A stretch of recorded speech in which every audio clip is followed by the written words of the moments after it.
Welcome, ladies and gentlemen. My name is Jack. Okay, we went a weekend for the DeWalt Enduro.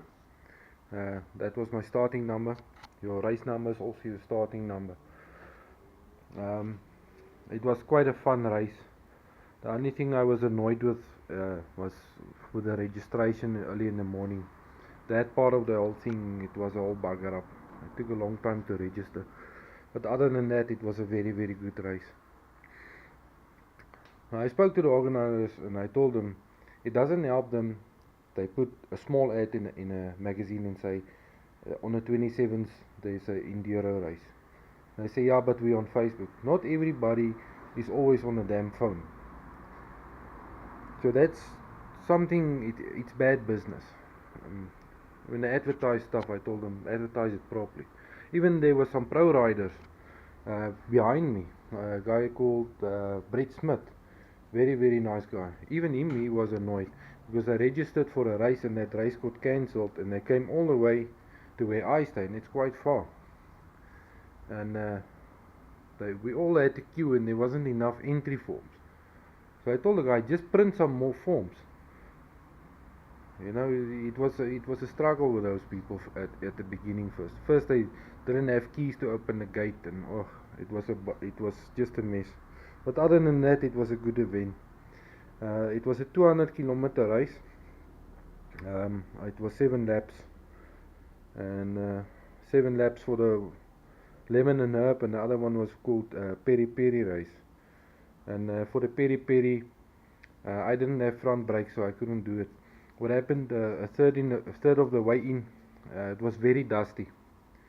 I came around the corner, and I jumped on the throttle, and then as soon as I went into second gear flat out, I just saw all these bikes parked and people got stuck in a ditch, and on my right hand side there was embankment and I couldn't get up that one. I wasn't gonna make it, so I went to my left straight into the bush and I didn't see the tree there, and on that tree they cut a branch off and the branch was standing like that, and it's quite shady, and this part of the handguard, it caught that part of the tree of the branch that's cut off, and it spun the bike around and slammed it into the tree with me on it. And then I went flying, crashed into the ground, just see dust everywhere. Everybody screamed, "Hey, are you alright? Are you alright?" I said, "No, I'm fine." And I jumped on the bike, I started the bike, and I went past the people on the side of the embankment. And once the road was open, I jumped on the throttle again, and then the next corner only. When I went to feel for the front brake, I feel, oh shit, there's no front brake, the lever is flat. And that's when I had my second crash. I quite laughed at it afterwards, but we finished the whole race. We finished in the top 100. So I'm quite chuffed with that. Now for this 250s, I make a special silencer. It's just a 63 aluminium tube, and I use the same diameter as the standard tube for the YZ. And then what I do is I spiral cut this tube. If there's two-stroke guys that's interested in this silencer and how it works, I would gladly make a video for you about it. But this thing on this bike is between 5 and 8 horsepower, and it takes about 2 hours to make, hour and a half. It's the only big upgrade I have on this bike. I have Boyson reeds. I made a 4-ounce flywheel weight, and that's it. There's no other modifications on this thing. Now people say, yeah, 250 is not as powerful as a 450, and that we all know that long story. So my argument was, at the end of the race, you guys couldn't catch me.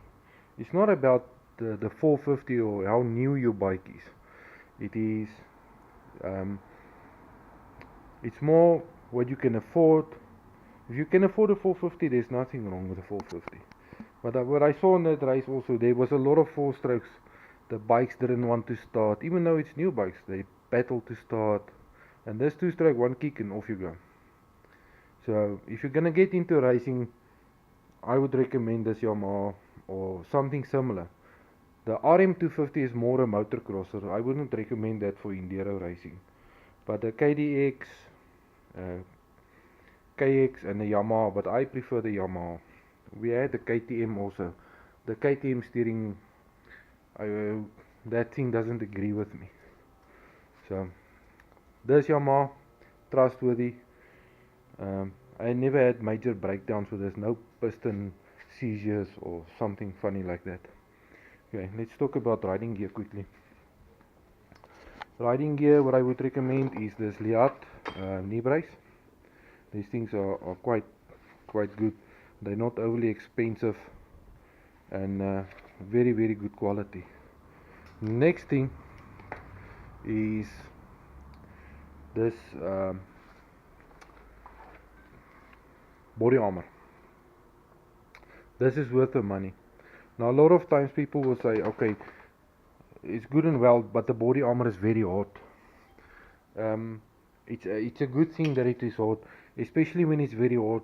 Then you get used to the heat, and your body get used to the heat, and you don't dehydrate so fast, especially when it's hot in a race. And this thing saves you for a lot of time from crashes. From that crash I had now on Saturday, I only got a small scratch on my arm, and that's it. There's our medal, silver medal, to remind us about the crash. So we have a story to tell every time we see that thing. Alright, let's get on to the cars. Now your parts dealers, they have manuals, workshop manuals like this, or parts listings, books. Make friends with those guys.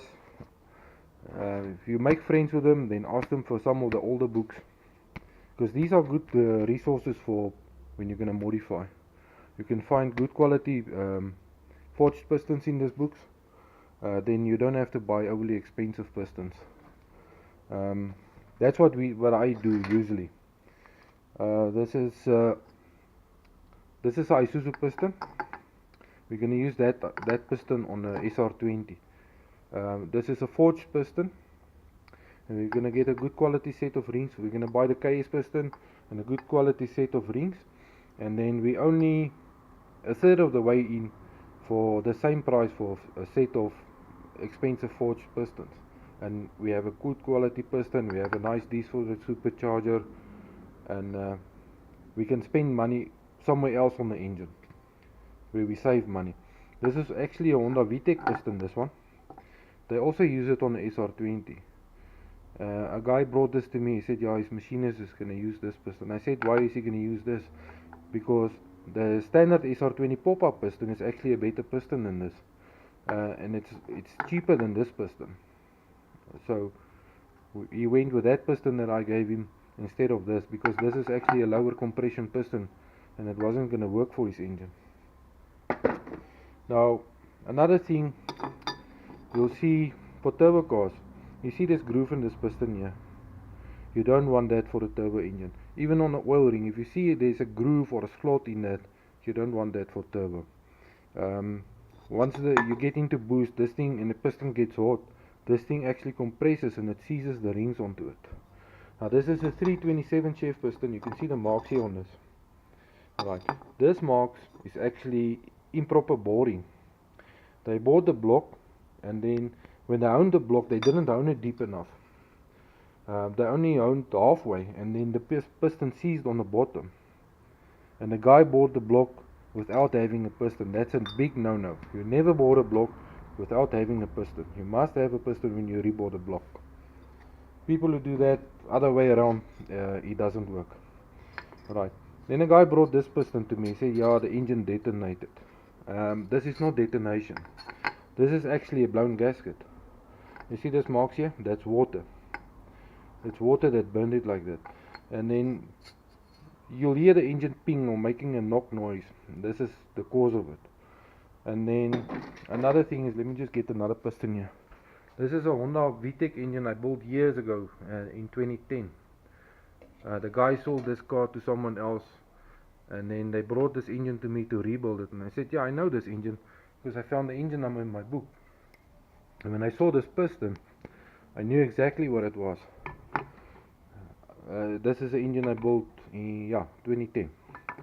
And you'll see this marks also.